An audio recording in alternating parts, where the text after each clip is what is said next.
Bonjour, c'est Claire-Lise. Voici une nouvelle audio qui fait partie de la dynamique du mois de mai dans notre enseignement amérindien. On est sur un podcast qui étudie la dynamique les 13 dynamiques du féminin sacré en lien avec un enseignement amérindien qui nous est donné par la forme de conte dans un livre. C'est un enseignement oral qui a été fait par des femmes amérindiennes et que nous avons en notre possession en Occident depuis une vingtaine d'années maintenant.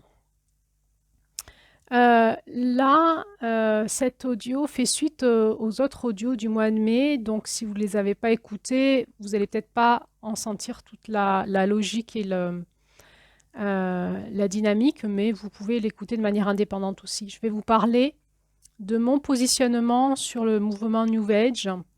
Pourquoi je le positionne là? Eh bien, parce qu'au mois de mai, on a compris qu'on essayait d'incarner nos dimensions spirituelles dans la matière. Il se trouve que le mouvement New Age, c'est exactement ça. Donc, ça ne fait pas forcément partie de l'enseignement chamanique, donc voilà, je ne suis pas puriste là, hein, je suis en train d'élargir par rapport à moi. En fait, je suis en train de vous donner mon point de vue personnel sur quelque chose qui se passe au niveau sociétal. C'est un audio qui est destiné soit aux personnes qui ne connaissent pas qu'est-ce que c'est que le mouvement New Age, mais c'est surtout une mise en garde pour les personnes qui sont dans le monde du développement spirituel, développement personnel, bien-être et voire thérapie, et qui s'inspirent beaucoup de ce mouvement New Age sans bien savoir ce qui s'y passe. Donc, c'est aussi pour un petit peu, entre guillemets, les initiés, ceux qui ont fait des reconversions professionnelles, qui se sont ou qui vont se former à différentes techniques de soins énergétiques, vibratoires, etc., etc., pour le monde du bien-être. Notre société, notre ère moderne est une ère qui a mis à mort notre âme. On peut dire ça comme ça, en tout cas moi je le dis comme ça. C'est-à-dire que l'être humain de plus en plus est un être corporel, téléguidé par des entités qui ne sont plus lui. Il ne vit plus pour lui, mais il vit pour d'autres. En fait, il est comme un zombie, comme esclave d'autres puissances qui n'est pas sa propre puissance personnelle. Qu'est-ce qui nous a amené là-dedans? Les religions et leur défaillance totale en termes d'emprise, de destruction de l'amour, du vivant et même du divin. Donc nous n'avons plus envie des religions, clairement. Il y a eu en France le siècle des Lumières. Nous avons mis dehors l'Église catholique et nous avons dit il n'existe plus que la science. La science fait foi, mais la science est devenue scientiste, est devenue notre religion, avec la pensée unique, avec une pauvreté de la pensée, hein, donc que ça ne nous intéresse plus. Et donc, eh bien, qu'est-ce qui s'est passé? Il y a eu un mouvement qui s'est créé dans tout ça, qui s'appelle le New Age, le Nouvel Âge, qui est un courant spirituel occidental qui donc s'est développé dans le XXe et XXIe siècle, qui est issu des États-Unis, mais aussi qui s'est développé dans nos pays occidentaux. C'est une recherche finalement qu'a certaines personnes de la société de retrouver leur âme sans passer par les courants spirituels et les religions. Donc, évidemment, comme l'âme, les religions en parlent et les courants spirituels en parlent, donc c'est un mouvement qui se réfère à des sources traditionnelles, en particulier orientales. Au niveau énergétique, hein, on s'inspire du monde de l'énergie, de tout ce qui est ayurvédique, de l'Inde, du yoga, du tantra, de Chine, des énergies chinoises, du Tao, des énergies japonaises et plein de choses que je ne connais pas, que je ne nommerai pas du coup parce que je ne les connais pas, mais aussi des énergies chamaniques, des peuples premiers, amérindiens, mongols ou ailleurs. Donc on se réfère à ça et on y injecte en réalité soit par ignorance, soit par mésinterprétation, notre idéologie occidentale moderne. Donc on fait une salade composée entre plein de choses différentes pour en faire ce qui nous intéresse à nous aujourd'hui. Ce qui nous intéresse à nous aujourd'hui, c'est de récupérer de l'énergie dans quelque chose qui pourrait s'appeler notre âme, notre spiritualité propre, tout en gardant notre confort occidental et nos croyances occidentales. C'est comme une tentative de réenchanter notre monde face à ces crises idéologiques qui ont été créées par la croissance industrielle et le consumérisme. Et on peut dire que ça marche. J'ai beaucoup de personnes, quand on fait quoi dans le New Age? Il n'y a pas d'église New Age, par exemple. Eh bien, chacun va proposer sa technique, sa façon de faire. Donc, on fait des stages, on apprend de l'un de l'autre et on se retrouve comme une grande famille où on a envie, tous ensemble, de se reconnecter à la spiritualité. On se comprend. On n'aime plus la religion, on n'aime plus la science, on n'aime plus le monde moderne. Et on va se recroiser, recouper dans des courants idéologiques. Et sans s'en rendre compte, petit à petit, on va créer une nouvelle religion. Car je nous rappelle que l'idéologie ne nous amène à rien de bon. Donc on y rajoute un peu de naturopathie, des croyances venues de l'Inde, des pratiques, donc, comme le végétarisme, le végan. Donc maintenant, c'est devenu très très mal de manger de la viande. On ne peut faire aucun stage en chamanisme dans des univers dans la nature, dans des écolieux qui nous accueillent. Si on mange de la viande, c'est impossible. On est catalogué comme étant très très mal. Il faut être végan, végétarien, c'est ça le bien, etc. Et il faut manger bio, attention à la nature. Et on va se retrouver piégé, comme d'habitude, dans les pièges spirituels, qui sont les pièges des dogmes, des croyances, de la religion, de la pensée unique, du refus de la différence, du besoin de la fusion. Et on est de nouveau retrouvé piégé dans une religion. Religion du bio, religion de la naturopathie, religion des pratiques énergétiques, le bien, le mal, et on retrouve toutes les mêmes choses qu'on l'on a fui.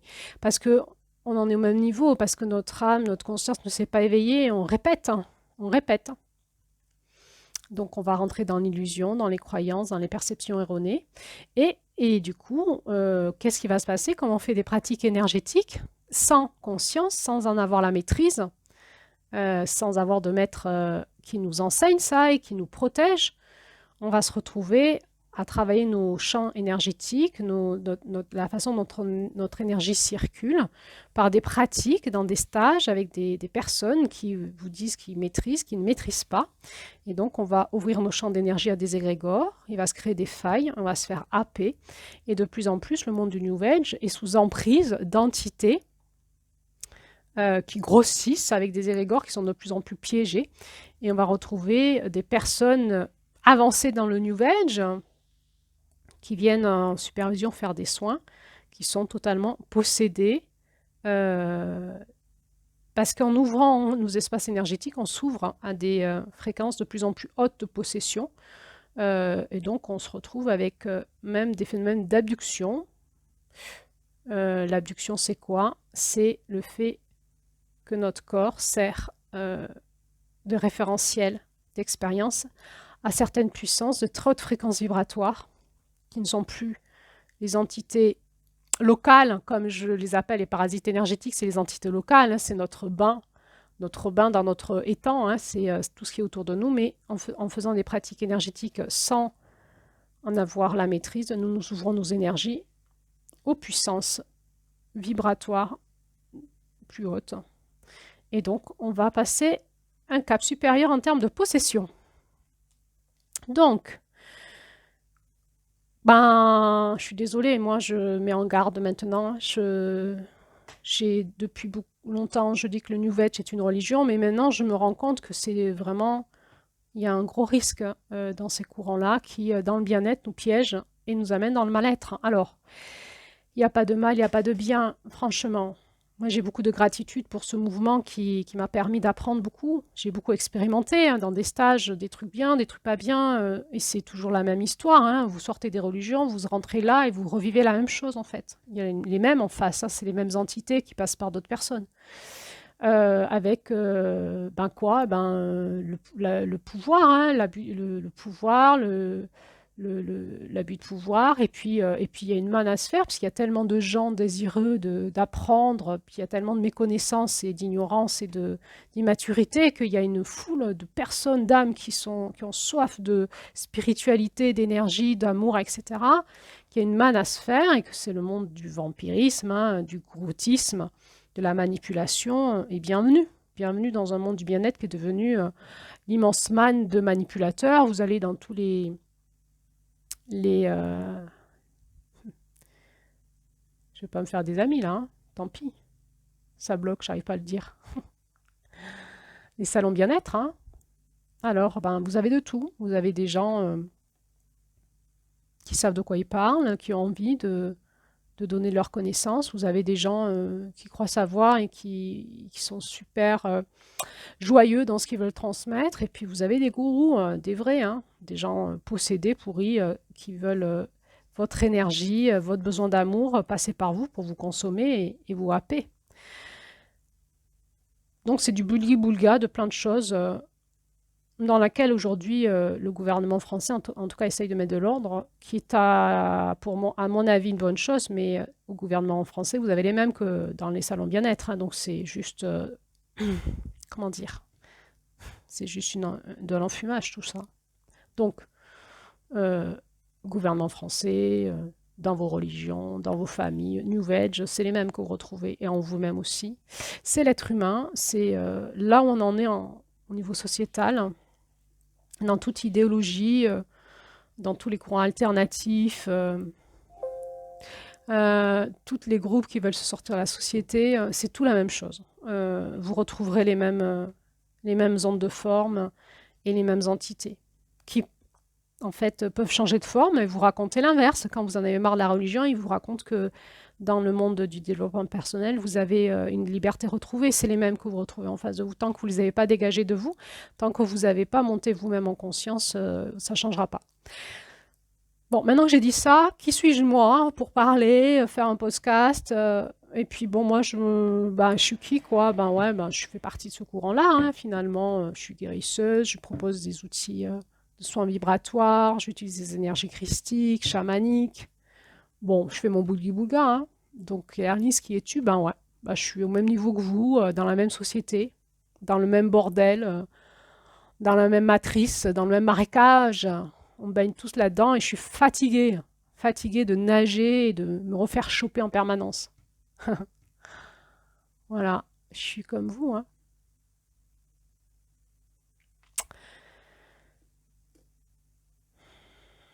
Qu'est-ce que moi je vois? Ça fait 2 ans que je suis, ou 3 ans, depuis le Covid, je suis en crise, j'en peux plus de ce monde spirituel qui m'emmerde. Je fais mes crises, je fais ma crise d'ado. Parce que ce qui est chiant, hein, c'est que ils nous enseignent aussi, hein. Donc ils nous enseignent, on rejette ce qu'ils nous enseignent, et en même temps on en a besoin, et en même temps c'est pourri, quoi. Mm. Voilà, moi je sais pas où on va. On en est là, je sais pas, le futur. Moi je suis juste là pour dire, moi je veux m'en sortir, hein, et je vous dis comment je me positionne aujourd'hui. Mais j'ai la foi en moi que, à force d'apprendre de nos erreurs, on va peut-être trouver un chemin, je sais pas, ou pas. Ou il se passera autre chose, indépendamment de notre volonté, qui fera qu'on sera obligé de changer. Je sais pas.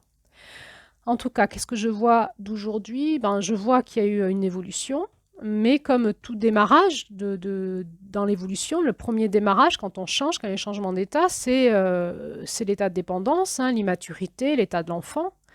Et donc, dans cet état-là, on est dans la méconnaissance, on ne connaît pas. Et du coup, on a besoin de maîtres spirituels. Donc, on va aller voir des personnes qui ont l'air de s'y connaître mieux que nous, qui nous attirent, qui nous aimantent. Donc, soit parce qu'il y a vraiment du feeling qui passe entre âmes, soit parce qu'on se fait avoir par nos failles, hein. Et là, comme nous, on sort de quelque chose qui nous a contraints, la religion, la spiritualité ou la société, on veut de la liberté, hein. Donc, toute pratique qui nous propose des disciplines, la plupart du temps, on va la refuser. Nous, ce qu'on veut, c'est un petit peu de chamanisme, un petit peu de soins chinois, enfin d'énergie chinoise, un petit peu d'ayurvédique, un petit peu de nature, un petit peu de bien-être, de massage et puis arrête de me faire chier avec le reste, quoi. Moi, je veux. Ça, c'est l'enfant, hein. L'enfant, il veut jouer. Il veut tout de suite, il a des parents qui lui donnent, il veut tout de suite, il est dans une forme de toute puissance, l'enfant, il n'a pas le souci de la réalité. Lui, il veut jouer, il veut les bonbons, hein, il veut ce qui est bien. Donc on va trouver beaucoup de personnes comme ça. Alors elles sont prêtes à payer, ça c'est bien, elles vont payer pour qu'on leur donne les bonbons. Donc moi j'ai plein de gens au cabinet viennent pour payer des soins énergétiques ou vibratoires. Ils grandissent jamais, ils veulent leurs bonbons, ils repartent, ils payent, hein. Moi ça me fait vivre, sauf qu'il y a un moment j'en ai marre quoi. J'en ai marre d'être face à des gens qui avancent pas. Il y a un manque de discipline, de méthode. Pourquoi? Parce que les chemins spirituels nous proposent des méthodes. Et les méthodes, c'est de rentrer dans un cadre, et c'est le cadre qui va nous amener, par l'expérience dans le cadre, de nous confronter à nous-mêmes.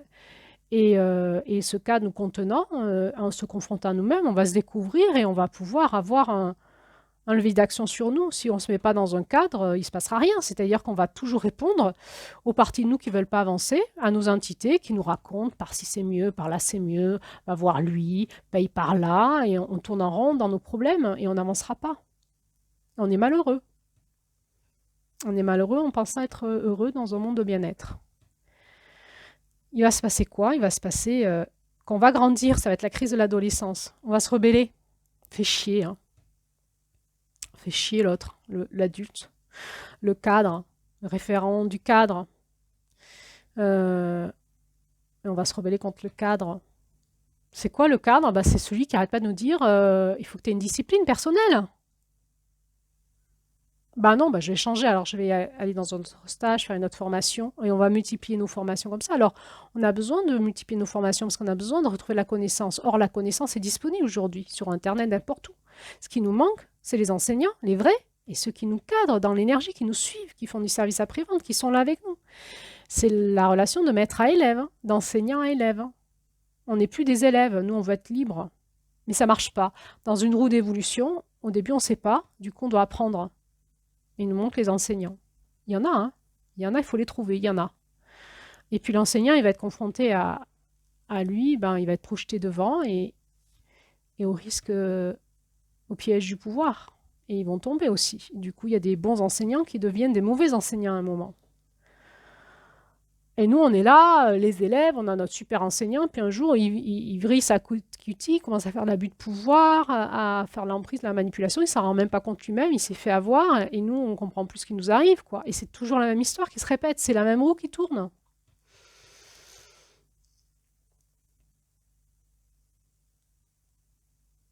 Donc, qu'est-ce qu'il va se passer? On va tourner en rond, on va fuir, on va se rebeller, on va écouter notre ego, on va pas vouloir et on ne va pas vouloir grandir. C'est à ce moment-là que si on est professionnel, il faut trouver des superviseurs parce qu'on commence à faire de la merde pour nous et pour les autres. Et on se fait payer pour ça. Et ça va pas, on se fait piéger.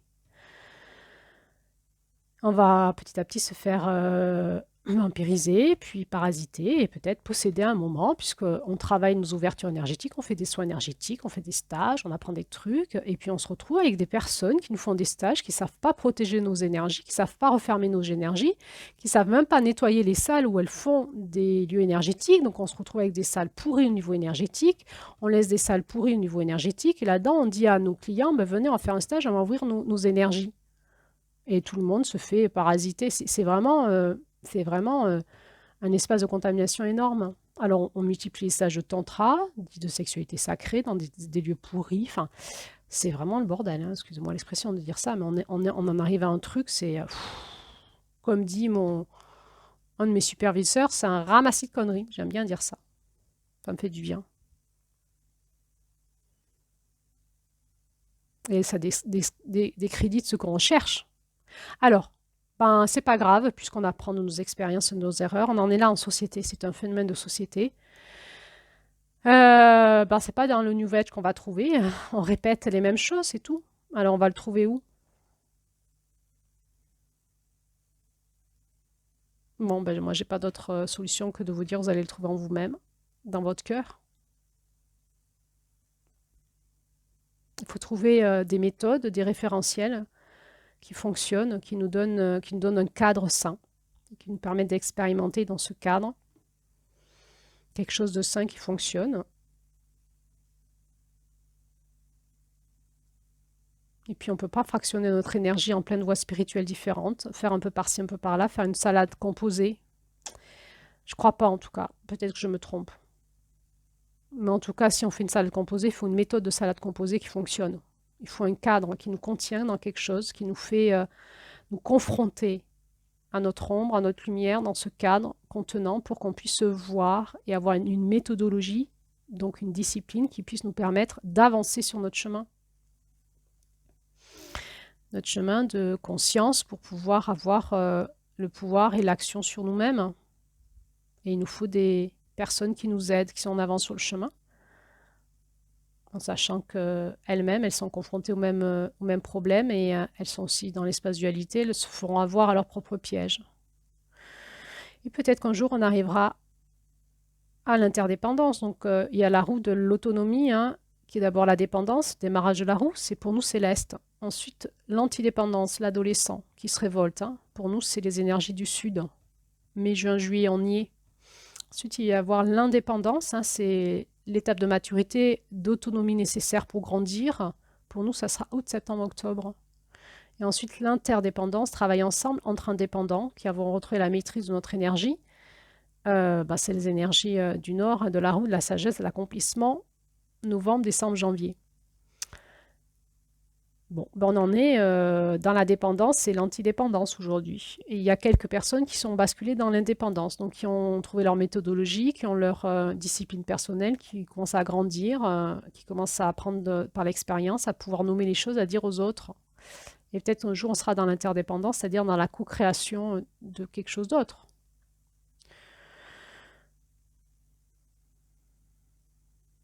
On est en train de travailler l'intelligence aussi du collectif. Il y a quelque chose qui doit changer, on doit changer de paradigme. L'ancien paradigme ne fonctionne pas quoi qu'on fasse. Donc en répétant les erreurs, on va comprendre que ça ne fonctionne pas. Du coup, on fait comment pour changer? Eh bien, je crois que c'est là où on en est tous ensemble. Et pour changer, il faut qu'on aille écouter la voix de l'amour en nous, pour changer. Si on écoutait l'amour pour changer, pour une fois, plutôt que notre ego, nos confusions, nos blessures.